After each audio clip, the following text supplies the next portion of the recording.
चल हो जा शुरू। केसरिया से मन जोगी हुआ रे, दिल झूमे देखो पतवारा हुआ रे, दिल झूमे देखो पतवारा हुआ रे। हर पल मनाओ केसरी त्योहार। विमल, बोलो जुबान केसरी। देखिए, अभी अभी खबर आई है कि रजौरी पुंछ के इलाके में हमारी एयरफोर्स की एक कॉन्वॉय एम्बुश हुई है।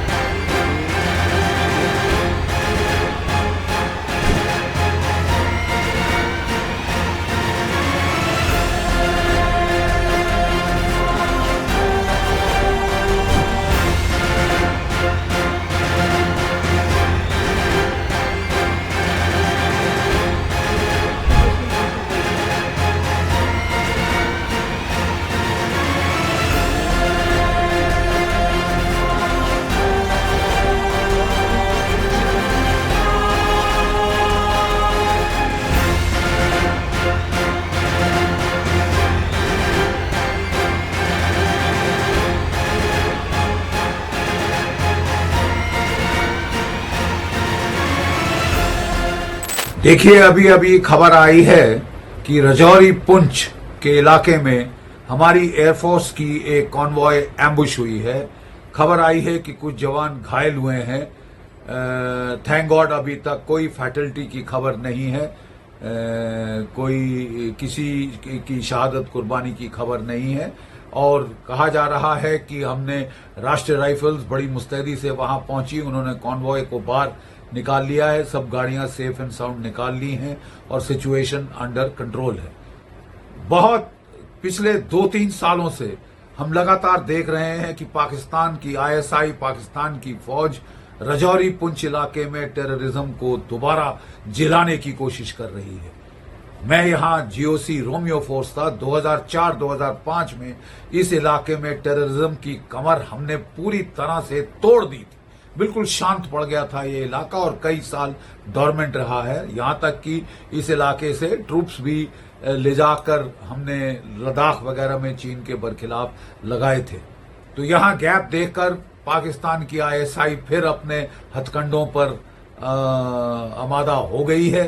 फिर पिछले 2-3 साल से वो यहाँ पे टेररिज्म जिंदा करने की कोशिश कर रही है, इन्फिल्ट्रेट करने की कोशिश कर रही है और खासकर इस सड़क पर एम्बुश वगैरह लगाने की कोशिश कर रही है।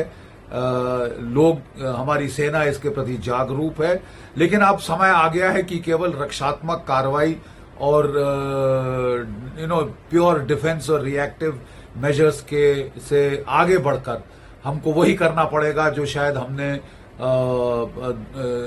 उड़ी सर्जिकल स्ट्राइक के टाइम किया था, बालाकोट एयर स्ट्राइक के समय किया था। हमको बॉर्डर के पार हिट करना पड़ेगा। पाकिस्तान को कड़ी चेतावनी देनी पड़ेगी कि वो फिर से हस्तक्षेप करने की हिमाकत ना करे। उसको लेने के देने पड़ जाएंगे, सौदा महंगा पड़ जाएगा।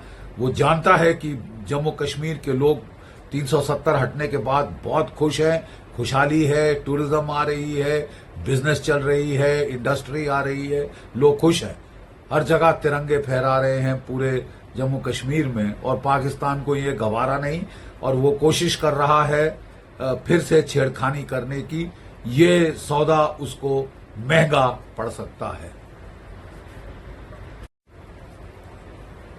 We have just received disturbing news that Pakistan's ISI and their minions, the terrorists, have staged an ambush in Rajouri Punch area. Now, one Air Force convoy was reportedly ambushed. There have been some boys who are wounded, but the Rashtriya Rifles have quickly rushed to that area. They have escorted those vehicles out. Things are safe so far. Fortunately, there is no report of any fatalities and the situation is under control. The fact of the matter is that from the last 2-3 years, Pakistan has desperately been trying to revive terrorism in Jammu and Kashmir, especially in the area of Rajouri Punch. Now, I was General Officer commanding Romeo Force, 2004-2005. We had broken the back of terrorism in the Rajouri-Punch area. Then the area had become dormant for many years. Troops were pulled out from here and taken to Ladakh. And that is what has given an opportunity to the Pakistanis to try and rekindle terrorism here, restart terrorism here. So far, we had given Pakistan a ceasefire on the line of control. But if Pakistan is going to misuse the ceasefire to infiltrate its terrorists and to try and restart terrorism in Rajouri and Punch, well, I think then the time has come for us to not only take defensive and reactive measures, but like in Uri surgical strike, like in the Balakot strike, hit back across the line of control and if needed across the international border. Pakistan cannot be allowed to escalate the terrorist situation at will, especially during Indian elections. If it thinks that we are too bogged down with the elections, Pakistan is sadly mistaken. The fact of the matter is that the people of Jammu and Kashmir are very happy, very satisfied ever since Article 370 was taken out. And this Pakistan cannot stomach, and it is therefore trying to create trouble. If it is asking for trouble, we should give it back.